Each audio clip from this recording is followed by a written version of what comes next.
Hey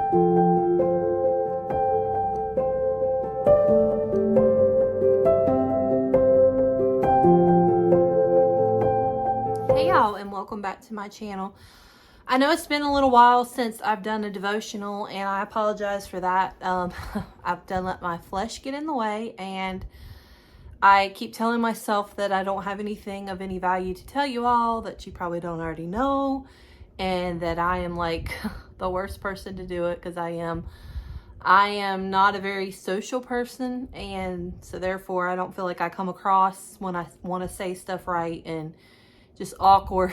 And so I keep talking myself out of it, and I know God wants me to do it, and so I'm going to do what he told me to do, and hopefully it'll be a blessing to somebody. And if you can just look past me and what I'm trying to get across, and hopefully get something from it. But anyway, for the last month or so, I've been kind of doing a study on the love of God. I have been looking at verses in the Bible on the love of God, and just kind of studying God's word on that. And there's a lot of verses I could sit here and tell you on the love of God, and there's so many that I could tell you, but I just picked out a couple to kind of share with y'all today. And then I have a story that I want to share with y'all. I feel like as Christians, we get a bad rap for being the most judgmental, hateful people sometimes. And to sinners and things like that, they say that they won't come to church because everybody in the church is a bunch of hypocrites. And that really bothers me, because the church is where the people that need God the most should be the most welcome, I guess is what I'm trying to say. And that's not the case. People are not going to church, and people are not wanting to go to church because of the way we treat people. And I say we because for a long period of my Christian walk, I did that, and I thought that that was the right way to be. I felt like in order to be right with God, I had to not, treat those people right. Like it was like I was okaying their sin, and that's not in any way the right way to be. We're to hate the sin and love the sinner. And if you look up so many times in the Bible where God went out of his way to find that one that needed him the most. So if we're to be like Christ, why are we not doing that? Why are we not looking for the worst and trying to reach that person? Instead, we're pushing those people away and staying away from them because they have so many issues, or the way they look, or how they live, and we're not having anything to do with them. We're sitting here with the thing that can help them the most, and we're holding it to ourselves, and we're not sharing it with anybody because we're so judgmental. I know myself. It's just so easy. We can real quick walk out the door and see somebody that we don't agree with, the way they look, and immediately start our list of why we will not talk to that person, or why we won't be around that person, or why we won't hand them a tract. They probably won't accept it. They, probably gonna laugh in my face. We put so many stipulations on sharing the gospel to people because of what, we see with our eyes, and we just automatically do that. And so I found this verse in John 13:34 through 35. It says, "A new commandment I give unto you, that you love one another as I have loved you, that you also love one another. By this shall all men know that you are my disciples, if you have love one to another." So we say, well, we're Christians, and we try to dress right, and we should do those things. But if we're so hateful and mean to people, how are we being Christ-like? How are we showing the love of Christ to others when we're sitting here on our high horse acting like we're better than those people? Or when we say those people, and I can't be around that. And where in the Bible is that? I mean, where is in the Bible is it our job to judge those people for where they're at? I'm pretty sure the only judge is God, and he's the one that has the say in what they're doing and how they live their life. We don't have. We're responsible for ourselves and ourselves only. And I know that as a Christian, God put us here to be a witness to others, But yet we're pushing people away because they're not living the way that we think they should live, or they're not dressed the way, or they don't outwardly look like, okay, well, I can talk to them because they look that way, and they don't, they don't kind of scare you. They don't, they don't repel you, that kind of thing. And I feel like we put stipulations on why we won't love people. Even as Christians, we fail him miserably. I know myself, I fail him miserably. And he never stops loving me. He still loves me in spite of me.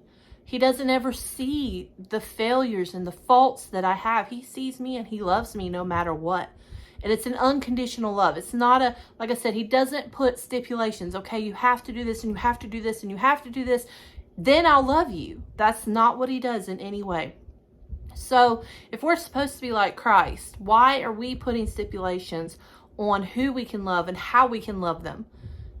Pretty sure there's nothing in the Bible that says that we're allowed to do that, that's okay. That's the right way to be. And our actions and our attitudes should reflect those of our Savior. And so if we're not doing that, we're failing miserably in doing what Christ put us here to do. 1 John 4:8 says, he that loveth not knoweth not God, for God is love. And 1 John 4:7 says, beloved, let us love one another, for love is of God. And everyone that loveth is born of God and knoweth God. And I want to read you a real quick story that I found on the internet the other day. Share this with you, and it's a little bit long, so just kind of bear with me. While in Great Britain, D.L. Moody met a young Englishman by the name of Henry Morehouse. One day, Morehouse said to Moody, I'm thinking of going to America. Well, said Moody, if you should ever be in Chicago, come down to my place and I will give you a chance to preach. Now, Mr. Moody was not two-faced. He was merely trying to be polite. But mentally, he was saying, I hope you won't come. There are so many people who who want to preach, even though God never meant for them to. And Mr. Moody was not quite sure of Mr. Morehouse. Mr. Moody was rather taken back one day when, just before leaving for a series of meetings, he received a telegram from Morehouse which stated that he had just arrived in New York and that he would be in Chicago on Sunday. And now I'm going away, Moody thought, and I told him he could preach here. So he told his wife and his committee that a young Englishman was coming and to allow him to preach once. If the people enjoy him, Moody added, then put him on again. When Moody returned, he asked his wife, well, what about that young preacher? Oh, he's a better preacher than you are. Why? Said Moody. He is telling sinners that God loves them. He is wrong. God doesn't love sinners. Well, go ahead and hear him, replied his wife. Why? Is he still preaching? Asked Mr. Moody. Yes, he's been preaching all week and has taken only one text, John 3:16. As he listened, he discovered Morehouse was still on the same text, that souls were being wonderfully saved. Moody confided to a friend, I never knew until then that God loved me so much. This heart of mine began to thaw out. I could not keep back the tears. I just drank it in. I tell you, there is one thing that draws above everything else in the world, and that is love. I took up that word love, and I do not know for how many weeks I spent studying the passages in which it occurs, till at last I could not help loving people. I'd been feeding on love so long that I was anxious to do everybody good I came in contact with. I got full of it. It ran out my fingers. You take up the subject of love in the Bible, you will get so full of it that all you have to do is to open your lips and a flood of the love of God flows out. The churches would soon be filled if outsiders could find that people in them loved them when they came. This love draws sinners. We must first win them to us and then turn them over to Christ. If you haven't got love in your heart, Moody said, then you should throw your hope to the four winds and go get a better one. There's nothing greater than the love of God. And I would just like to challenge y'all to do that, to start looking up verses in the Bible and see how many times, just over and over, God, it just reminded of how much God loves us. We have people that love us daily, but sometimes their love can be conditional. If you do, if you do something maybe that they don't, appreciate, or, it's against what they feel like, and stuff like that. It's real easy for us to be like, okay, well, I'm not going to love you because of this. Like I said, stipulations. We have our list that well, if you do this to me or you do that to me, then I'm not going to love you. But That is the furthest thing from what we are called to do as Christians, is to love people. It's not our job to let somebody know that they're not living right. It's not our job to tell them that they're wicked and that we don't agree with how they are. You just show them Christ. I can guarantee you that they'll be aware of their sins before too long. That they will want Christ. They'll realize the difference in you, that they'll want what you have. And that's what we're supposed to do. We're not supposed to be the people that are judging. We're not supposed to be the people that are hurting people by judging how they live and letting them know that we don't agree with how they are. I can't be associated with you because you... How are they going to find Christ if we're just pushing people away because of how they look, how they live, how they are? That's not our job. Our job, if you look it up in the Bible over and over and over, the few verses that I just read to you don't even touch the surface of how many times God just says love, love, love, love. God is love. So if we're to be like Christ, we are to love people. We're not to sit there and judge them for how they are or how they look or anything else. We're just to love on them. Love, show them God's love, and God will do the rest. God will take care. God will show it. God will make it clear to them what they need. I wanted to read to you too the lyrics of one of my favorite hymns. I just thought I'll leave you on that, and I don't want to take too long. But I love this hymn called "The Love of God." We used to always sing it in church, and it's one of my favorite old hymns. Love of God is greater far than tongue or pen can ever tell. It goes beyond the highest star and reaches to the lowest hell. The wandering child is reconciled by God's beloved Son. The aching soul again made whole, and priceless pardon won. O love of God, how rich and pure, how measureless and strong, it shall forever more endure, the saints' and angels' song. When ancient times shall pass away, and human thrones and kingdoms fall, when those who hear refuse to pray, on rocks and hills and mountains call, God's love so sure shall still endure, all measureless and strong. Grace will resound the whole earth round, the saints' and angels' song. Could we with ink the ocean fill, and were the skies of parchment made, were every stalk on earth a quill, and every one a scribe by trade, to write the love of God above would drain the ocean dry, nor could the scroll contain the whole through stretched from sky to sky. O love of God, how rich and pure, how measureless and strong, it shall forever more endure, the saints' and angels' song.